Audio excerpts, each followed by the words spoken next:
Come on. Come on. Come on, just start. Come on, you were just running just fine a second ago. Why won't you start?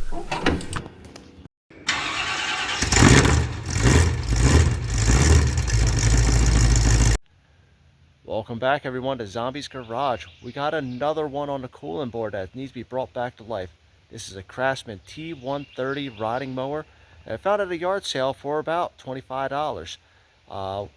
Not much known about it yet. They just said it stopped working and it stopped mowing. So let's go more into this and see what we got to work with before we roll it off the trailer into my shop.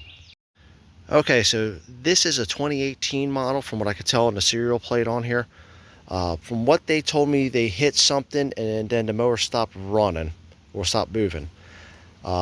Doing some investigation, it does fire up. The gas smells really old. It wasn't running really good. We put a booster pack on there just to get it going. Tires hold air. It's been sitting for a little bit from what we could tell. Let's see, we got the drive belt here. It's really loose up in there. It looks like it's not on the tensioner at all. So I'm hoping the belt just popped off the pulley. It'll be a simple fix. Probably won't be. We'll have to take this body panel off here to get access to all that. Aside from that, we'll do a full tune-up, obviously. Since it does run, we'll change the oil and do all that fun stuff that we like to do. But let's get this in the shop. We'll get this off the trailer here. We'll back it over to the garage and dump her in there, and we'll get to work on this. So, we got the Craftsman T130 42-inch cut mower inside the garage. Kind of funny looking size comparison to the snapper mower that's nearly finished. Going over this mower, this is a project I picked up from my friend. He just bought his first house and he needs a riding mower for cutting his lawn.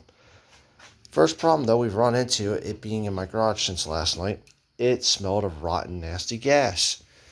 That's because the float is sticking most likely and it's dumping fuel everywhere. It was dripping out the bottom of the carburetor all over everything. Had to push it out last night. Undid the fuel line, dumped the fuel into a gas can. So we drained the whole gas tank out of all that nasty old fuel. Took the solenoid off here, drained the fuel out of the bowl. Cracked open the bolts on the intake boot, drained all the gas out of there. And for fun, we opened up the oil fill there with the dipstick. And it smells like gasoline in the oil. So we got to drain the oil right away before we even fire it up, because it's not good to have gasoline in oil. Tends to dilute it and can cause damage. What we'll do is refill it, put some seafoam in there, get the engine nice and hot, and then we'll drain it. It will need a valve adjustment though, because it is backfiring through the carburetor. That usually means the valves are out of adjustment and decompression cycle is not working properly. So we'll work on getting this hood off, and then we're going to start working about the engine, getting that nice and running, and then we'll focus on the drive assembly after that. Alright, so we're going to work on getting this rear body panel off. I took the mats up, they're held in with clips, and there it is, a lot of dirt in here. There are bolt nuts on the bottom side here. These are carriage bolts, one on each side. And let's see, we have these 4 bolts here and here. They look like they just screw directly into the metal. There's no nuts on the back side. So we'll do those, get the seat off. Unplug this connection to whatever this is. Not really sure what that is because it doesn't look like it's a particular sensor that I'm aware of. We'll get these. Alright, yeah, we'll take these off. Get them out of the way so we can just lift everything off cleanly. I don't see anything else holding this body panel down other than that. I guess we'll find out in a moment. If I find it, I'll let you all know. Alright. Hood and rear tins are off. Ran into a slight issue with the bolts not wanting to come out of one of these, but we fixed it, and we'll replace that bolt because it's gone. First thing I noticed, drive belt is very worn out, so that's probably due for replacement. Check the routing of it. Everything looks good, and it does tension up properly once you press the pedal down. Basically, once you tension it down, the routing looks weird because it seems to be hitting this bracket here, but it looks like that's just the way it's supposed to be. My only concern is the CV pulley here is really rusted a lot more than I'm used to seeing. So, I don't know. We're going to replace the belt, obviously, and we'll have it up here so we'll be able to know if it runs correctly, too, before we actually put it on the ground. So, while we're waiting for the belt to come in for that, we're going to go ahead and start working on this. Like I said, we need to do a valve adjustment. I'm going to pull this carburetor off because it needs to be deeply cleaned because I think the float's stuck in. So I think we're going to pull that off while that's being cleaned. I get a good shot there. It's all dark. We'll get this off and then I'll start doing a valve adjustment.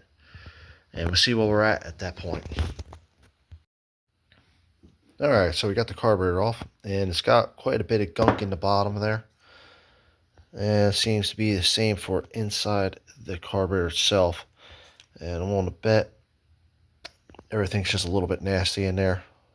Like I said, fuel was leaking through, so we'll throw that in the ultrasonic cleaner here, let it run overnight, and hopefully have a brand new carburetor in the morning.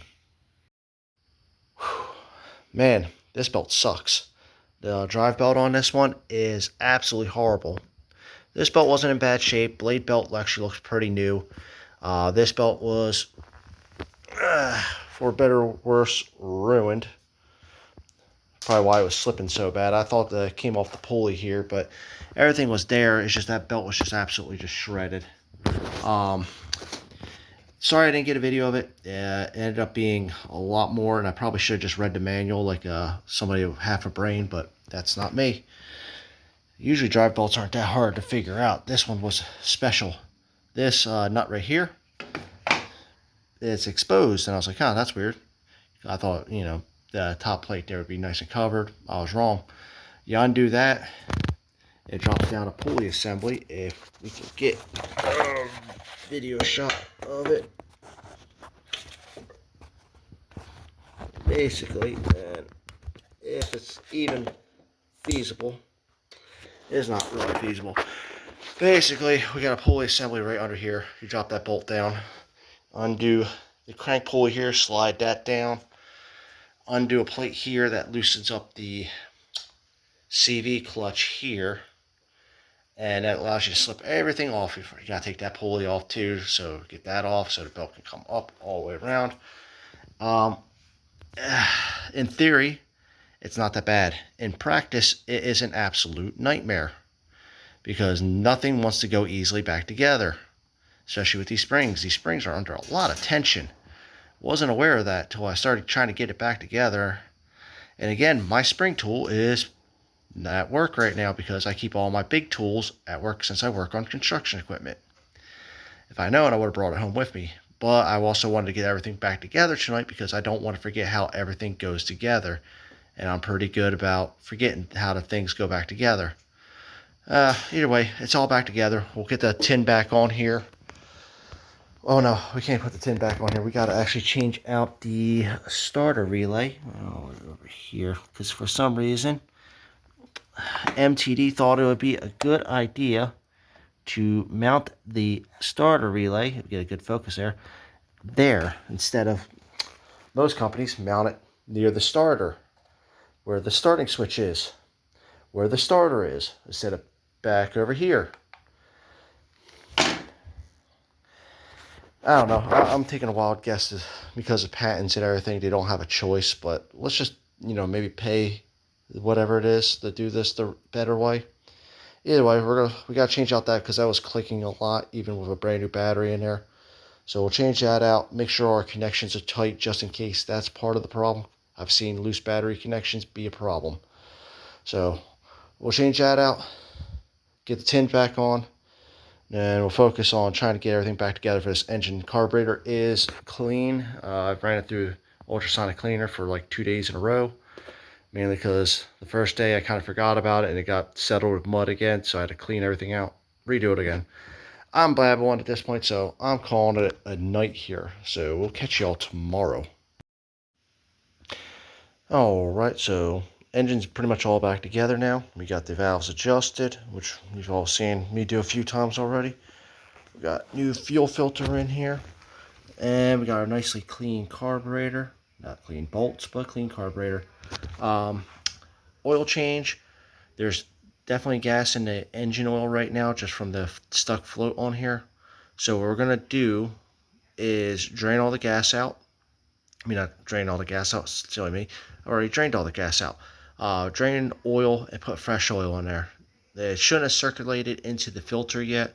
So what we're going to do is run the engine oil with some seafoam, get it nice and hot, dump it again, change the filter out, put fresh oil in once again, and then probably maybe in 2 or 3 mows, change the oil one more time just to be sure we got everything out of there. Aside from that, we're going to get this deck back on here. We got the belt on, obviously. I just talked about that. But first, before we even do that, we have to get the starter relay that's tucked back in there. Yeah, see, right there. Yeah. Excellent placement, as I've already mentioned. So I'm going to get that changed out since there's not much to see. Then we're going to get the body panel back on, and hopefully we'll have this thing running. Maybe. Hopefully. Alright, so we got the rear tin back on here with the seat.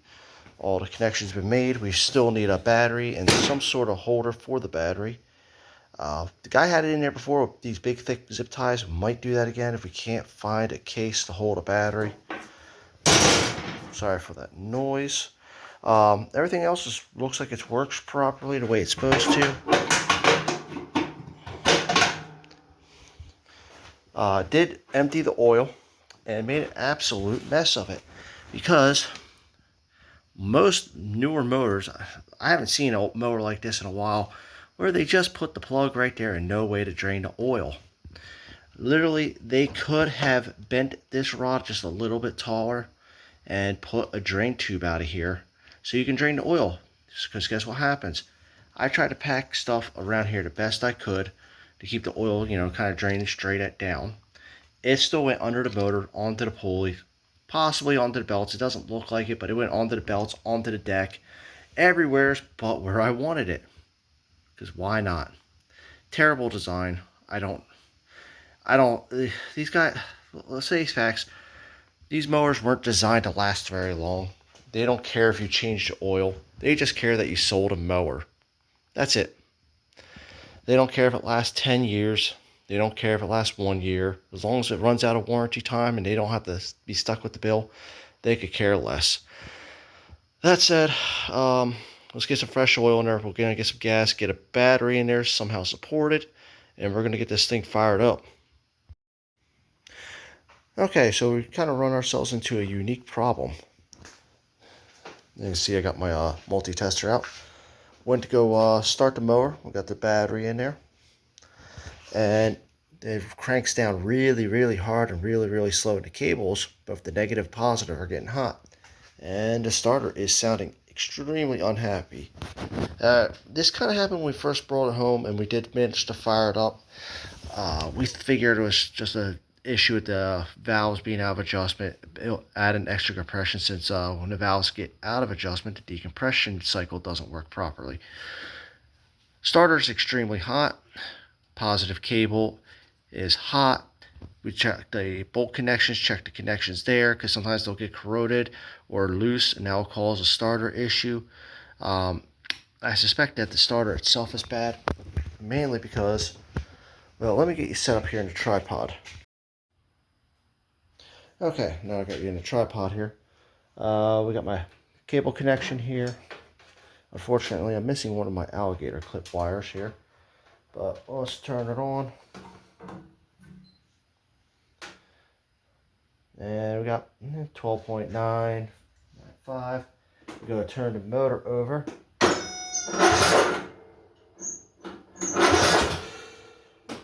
We're getting down there 9.6 category. That is a pretty significant voltage drop.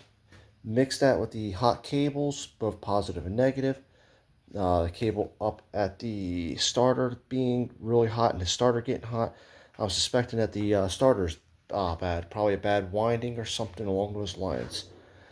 Unfortunately, there's not really a whole lot of tests for starters out there. But that's my biggest suspicion is the problem. I'm going to go through, check all the wiring real quick the best I can. As far as I know, the engine grounds through the frame from the block to the actual frame itself. That shouldn't be a problem, but I'll double check that. And we're just going to go from there and see what we got. Most likely we're going to need a new starter, but for a quick diagnosis, if you're ever having starting issues, checking your voltage drop, usually when it goes from the 12.5 to 13 volts down to 9.5 to 9.75 is usually a good indicator that your starter is most likely bad, and with it whining like that too. So give me a moment, we're going to go get a starter lined up for this thing. All right, we got our new starter here. Be sure to count your teeth on the old starter. Make sure you're getting the right one. These could have, I think, 3 different varieties: a 14, a 16, and 18 tooth gear. Everything else looks about right, so we'll go ahead and get this thing off. We got 2 bolts on either side, and then we got the bolt on the wire. Remember to always, when you're doing anything electrical, disconnect the battery before you do anything electrical on any sort of machine, car, dirt bike, ATV, anything. That way you don't accidentally do something that will cause a bigger problem, and when you let the magic smoke out, then it gets pretty expensive. Alright, I'll bet you're wondering why everything's back off this mower again. Well, I was looking up, I needed to buy something else for this machine, and I was looking at the belt diagram for a second, and I realized the belt was on incorrectly. I followed what the guy that had it before me did, because I thought that was the correct way, so that's how I put the new belt on. Come to find out, he had it on there incorrectly, and he did mention something about it jumping a belt before, so that might have been the case, and it explains why the wires are getting so hot, because they're discolored now. The engine was trying to fight with the belt, even though it didn't feel like it was tight enough that it was dragging on the engine and creating a big issue. So we might have to replace these wires, because I imagine there's going to be quite the voltage drop on these. I will have to check though. That said, now everything's correctly. We did fire it up. It does run. We'll when I get everything back together, we'll pour some gas in here and get this thing proper running.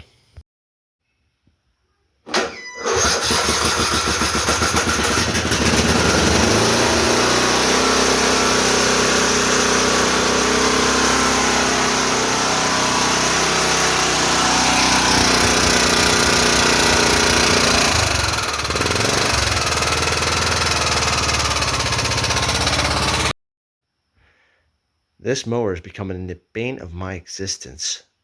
We finally got the tins back on there, belts rerouted correctly. I went to go fire it up, and it was doing the same thing as it was before. It was baking the wires, making them hot, making the starter hot. Why? Oh, I don't know. So I don't know what the problem was, but all of a sudden, I thought we were just going to take it apart, figure it out, and all of a sudden, it cranked over, fired right up. And it still gives a problem every once in a while, but it keeps firing up and running just fine. So I'm not complaining. It did have an issue with the CVT transmission. It wouldn't go into gear while up in the air. Like, I put it in gear, but it was really just struggling. Then all of a sudden that freed up too. Now that's working. It may just sat for a long time. Who knows? I don't care. As long as it runs, cuts grass, I'm fine with it. We do need to get this washed, so let's get the power washer out and soak this thing down some Simple Green and get it washed. Alright, she's all cleaned up now. Looking pretty okay. It's not a bad looking mower though. Engine bay's all nice and clean now. All oil and dirt and crud that's built up over the years, all gone. Let's see if she fires up. That would be a nice thing.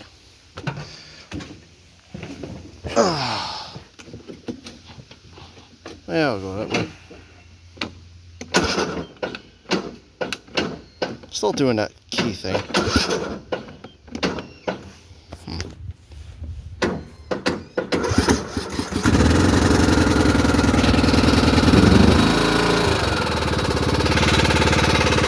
Alright, now she's fired up.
Not the easiest starting mower, but it runs. Oh, looks like we have any oil leak. Nah, probably oil I spilled originally. Yeah, but yeah, there we go. Looking good. All right, she's all washed up, cleaned, and almost ready to go. All the mildew's off here. Actually ran it around a little bit. Still got a problem with the starting on here. With a starter on here. I've come to the conclusion that the decompression valve is not working on it. It's a common issue with these Briggs & Stratton motors. There's a trick to get around it. I'm going to set up the tripod here and show you the trick. That way you don't have to tear down your engine. You can get a little more life out of it. Okay, so decompression valve not working correctly on this motor anymore. So what we're going to do is figure out which way the engine rotates. Then you're going to turn it backwards. And you want to get it on the compression cycle.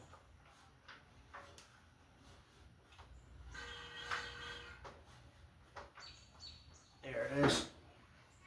Put your hand over the cover and steer the throttle. And that's basically it. Let's try that again.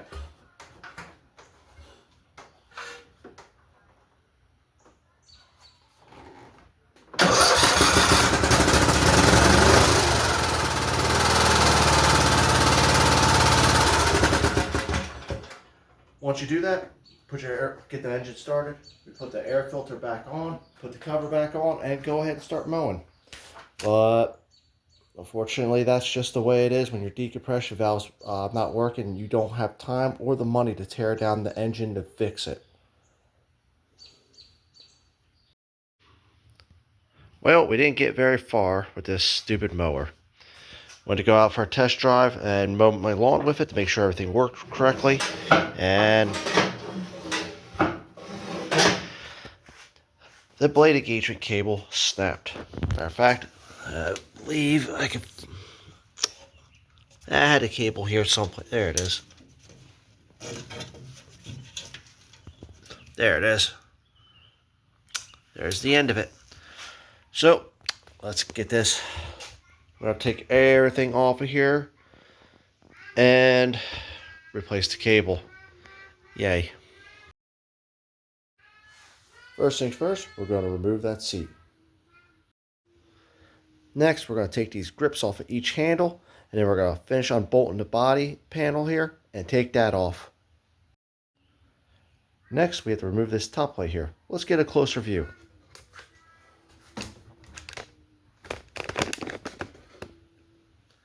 We have 4 bolts, 2 on one side, 2 on the other, and then we take the plate off.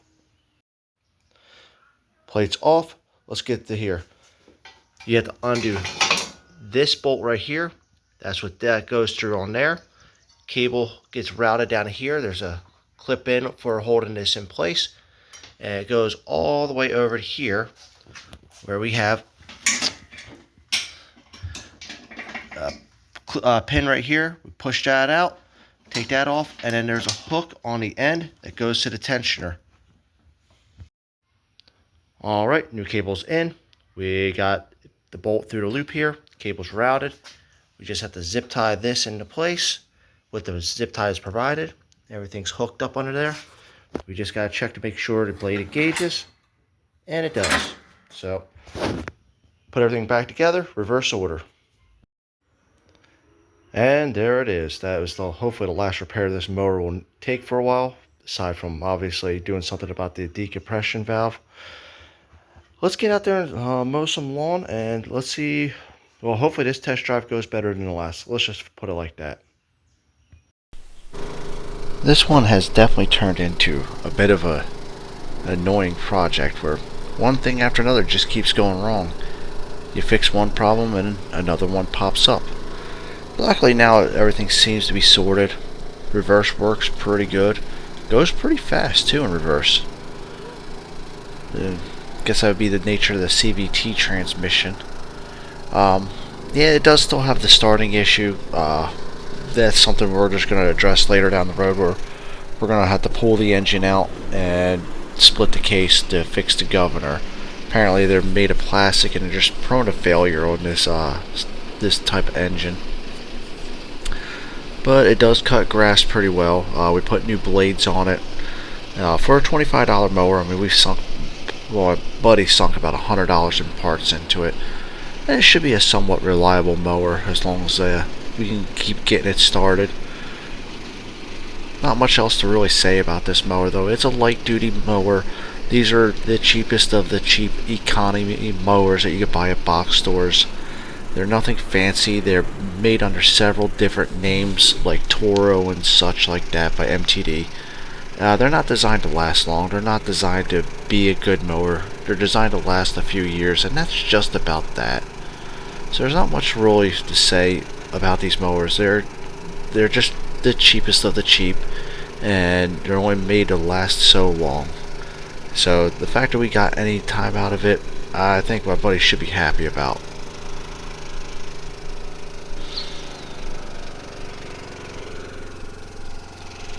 With that said, it is a handsome mower. It does look pretty good.